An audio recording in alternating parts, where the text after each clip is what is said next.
Now, the only reason, as said by some of the scholars of commentary, the only reason why these expressions were used, the household of Ibrahim and the household of Imran, is because all of the prophets that came later were from that lineage.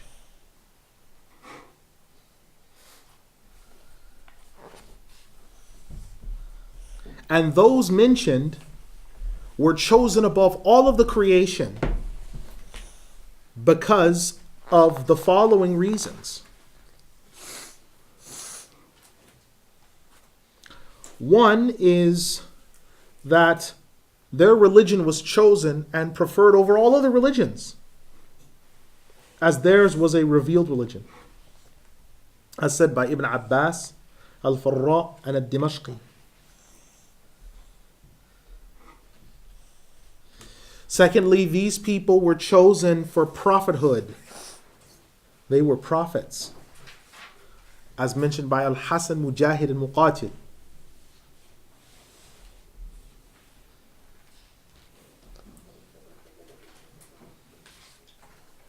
And their being chosen was because of their rank and their virtue in the matters in which they were greater than their own people in their time. And creation here is referring to that they were the best of the creation in their time.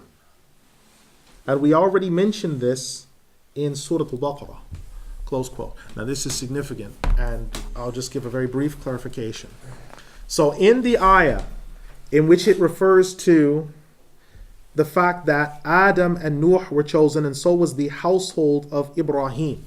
This is Ismail, it is Ishaq, Yaqub, and the 12 tribes.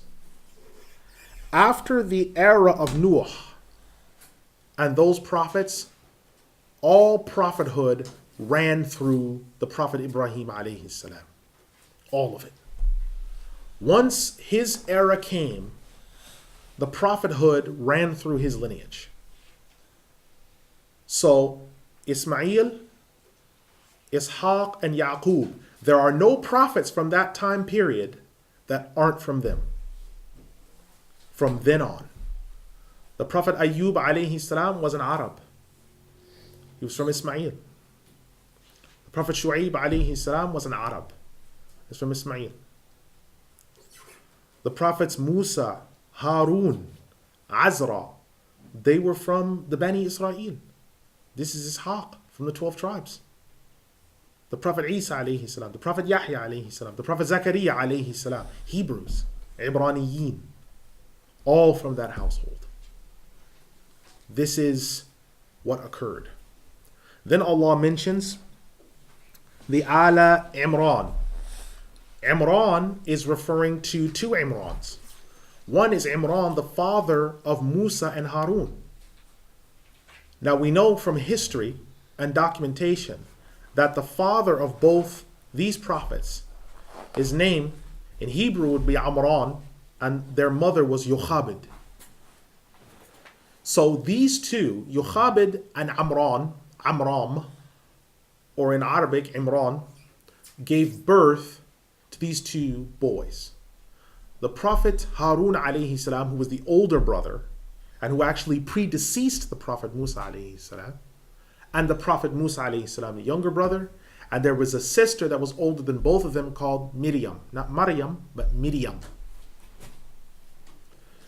This was from the household of Imran. Now from that household came two things. One is the line of the Prophet Harun alayhi salam came your scholars, the Aaronic priesthood, the people that looked after the rites of the temple and looked after the second and first temple period. These people were either Aaronic or they were what were called Levite priests. They looked after that area.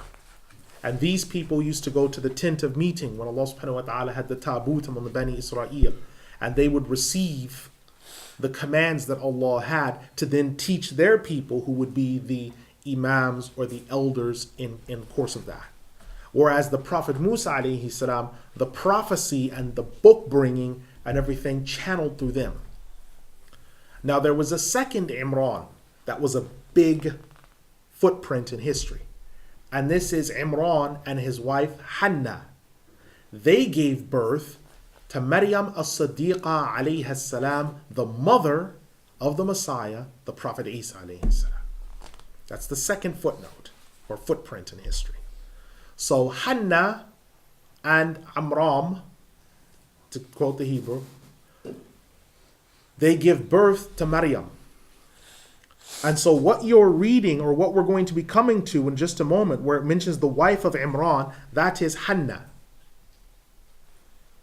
Now to set the scene for this, Hannah vows, she does what is called a Nazirite vow.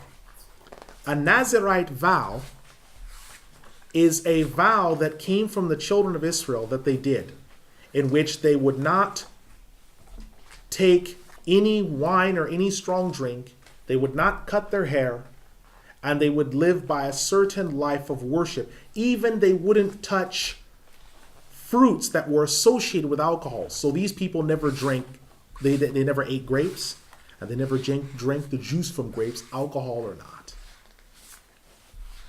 They avoided these foods that may have been associated with alcohol because they'd made a specific vow to Allah. So when you're looking at the fact that she said Nadartu, the scholars of Tafsir understand that this is also referring to the Nazirite vow that she made. When she makes this vow, obviously when you read the Ayat, she's making the vow to dedicate what is in her womb to the temple service and to serve as a high priest in the temple. This is the point of why she dedicated it. And then when it was born as a female, she was surprised because her supplication had been for a male child. And she had received in its place a female. And so this family, if you look at Amran and Hannah, this is already a family of high priests. Who is her uncle? The Prophet Zakaria alayhi salam, who's serving as high priest in the temple compound. So her uncle is a prophet. First cousin is a prophet. And then on her side, they're coming from a family of high priests and judges. This is the scene I want to set for you when they're coming from this Imran family. Mariyam as-Siddiqa possesses both strains of the Imran family, the priesthood and the prophethood. And it is from the womb of this blessed noble woman that the final and greatest prophet to the children of Israel would be born. So having set the scene, I want you to sort of just hold that in your mind, because we're slowly making our way down the list to it, and a lot of the markers in these ayat will come together as we go through the tafsir. Imam Ibn Al-Jawzi, rahimahullah, he says, quote, when the Exalted One says, lineage, they are the lineage of one another. This ayah means that Allah has chosen from their lineage those who are lineage to one another. And He has chosen them for His purpose down through the ages. Concurrently, all of these prophets are from the lineage of Adam. Then the prophets came from the lineage of Noah. And then they came from the lineage of Ibrahim.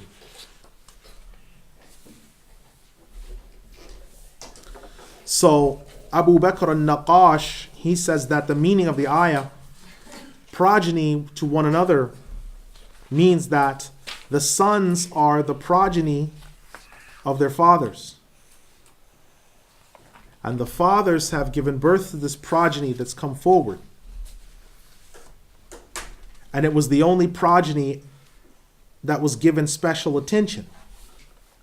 We read further of this where Allah has said, حَمَلْنَا ذُرِّيَّتَهُمْ فِي الْفُلْكِ الْمَشْحُونِ, and we carried all of their lineage in the ark that was floating. Surah Yasin, the 36th Surah, Ayat 41. So all of the lineage that was aboard the ark was brought out and made the lineage to carry on. Just like all the lineage of the family of Ibrahim and Imran was made the lineage of the prophets to carry on. So Allah has caused His creation to bear lineage, and He is carried on in giving the progeny continued lineage. And the progeny of the human race continues on. Now it should be understood as well that Allah has said to us, يُحِبُّونَهُمْ كِحُبِّ اللَّهِ, they love them, referring to their idols, as their love of Allah. Surah Al-Baqarah, ayah 165. This is showing that the love for Allah should be greater than the love that someone may have for anything or anyone else. Because the love of the believer for Allah should always be greater. وَيُطْعِمُونَ الطَّعَامَ عَلَى حُبِّهِ, and they feed them, they give them food, the best of what they love. Surah Al-Dahr, ayah 8. So it means that the best of what they have, what they would normally eat, they feed others with that. Now, when the Exalted One says, when the wife of Imran said, this expression is referring to the fact that the wife of Imran is making supplication. And she is seeking the answer to the prayer. She is seeking for the prayer to be answered. Ibn Abbas radiallahu anhu has said the name of the wife of Imran is Hanna, and she is the mother of Mariyam. Now, the Imran who is her husband is Imran ibn Matan. He is not Imran, the father of Musa. That is a different Imran. And the Maryam being referenced here is not the Maryam which would be Miriam, the sister of Musa. Between Isa and Musa is 1,300 years. Close quote. Now I want to make this very clear, because unbelievers will typically come to you with the speech of Allah, quote this ayah, and say, well, you see, you guys have completely jumbled up the history. You're bringing people in from different historical epics and mixing them together. No, we're not. Because the fact of the matter is, Ibn Abbas, Ibn Al-Jawzi, and these other people, they're telling you, just from the context of what's being given here, you can tell that it's not referring to the same Imran from the time of Musa that's being referred to here. We're talking about Imran ibn Matan. This is the Imran that we're talking about. So you'll often find unbelievers, particularly your missionary types, that will come to you and say, well, you see, the Quran's got jumbled up historical errors and all types of things going on in it. It's just horrifically wrong. You have to be careful. Come back to the Bible. Come back to the truth. All right? What you need to do is to say, no, let me show you something. Let me show you tafsir literature older than your oldest commentary on the Bible. All the Protestant commentaries on the Bible, the expositors and all these different people. Our tafsir of Ibn Al-Jawzi is older than all of them. So what? Could the Word of God not be understood before the Protestant Reformation?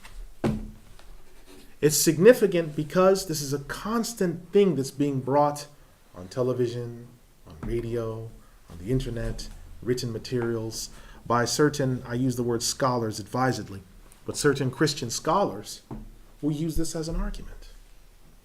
So you have to know, no, we understand from the context, an intelligent reading of the text, as well as the commentaries of the people that understood of the past, that this is something totally different. And that between the prophets Isa and Musa alayhim salam was 1,800 years. I said 1,300, but the text is 1,800 years. Okay, 1,800 years. Now, Imam Ibn Al-Jawzi rahimahullah, he continues on by saying, quote, and when she had stated that she would dedicate what was in her womb, it meant that what was in the womb would be given in service. She has made an oath that what is in her belly will be dedicated for worship, saying, Lord, what is in my belly belongs to you fully in this life for your worship. In the past, it used to be for some of the children of Israel, when they made a Nazirite vow over their children, it was compulsory that one of their children should be given over for the Nazirite vow to complete the vow. And the man used to choose one of his male children and give them for service in the temple compound. Now, the reason for Hannah's vow is that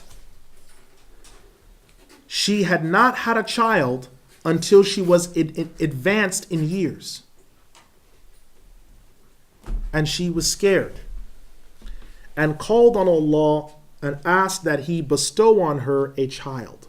She said, Allah, you have a right over me. If you sustain me with a child, I shall most certainly give that child as a sadaqah, a charity, to be in the service of the temple in Jerusalem. She gave birth to Mariyam, and Imran died while she was pregnant. Al-Qadi Abu Ya'la, the elder, says, the Nazirite vow is no different from the Nazar in our Sharia. And any vow in our Sharia is valid. So when the man makes an oath that if he is given a child, a small child, he shall dedicate it for the worship of Allah and His obedience and teach it the Quran and fiqh and the sciences of deen and such a vow is permitted. Close quote. Now this is important. So the Nazirite vow, the Nazar in Hebrew or the Nazar in Arabic. If someone makes a vow, O Allah, if you give me this, or if you assist me with this, I will do this. This is a nazar. This is a vow. This is a vow. You don't have to use the word nazartu, I've made a vow to you. If you phrase a dua in this way, you have made a vow. If you receive the fruit of your dua, you have made a vow. I will give you an example how significant vows are. When Thumama ibn Uthal, radiyallahu anhu, the great companion from Najd, when he became Muslim, he had made a vow in his Jahiliyyah that he was going to make Umrah for the sake of going around the Kaaba alone and glorifying Allah. This was why he was worshipping idols. And he said to the Prophet ﷺ, what should I do about this oath? He said, such an oath must be honored and fulfilled. Even an oath he made in Jahiliyyah, if it fits the conditions of the validity of the oath, not made for idolatry. If the oath is made for Allah, it's not made for idolatry, and it fits the phraseology of a vow, then it must be fulfilled by that person. So you have to be careful the du'as that you make. If you give me this, I will. You have to be careful, because if it gets granted, all of a sudden you have a new matter that you have to fulfill. Someone makes a vow, oh Allah, oh I want to get married so badly, oh please Allah, let me get married. If you find me the right spouse or what have you, I'll do this for you, Allah. And we're sweating buckets of water and all these other things. Then all of a sudden, you get married, you get the right spouse, and then all of a sudden, that vow goes out of your mind. Now you will be called to account for this.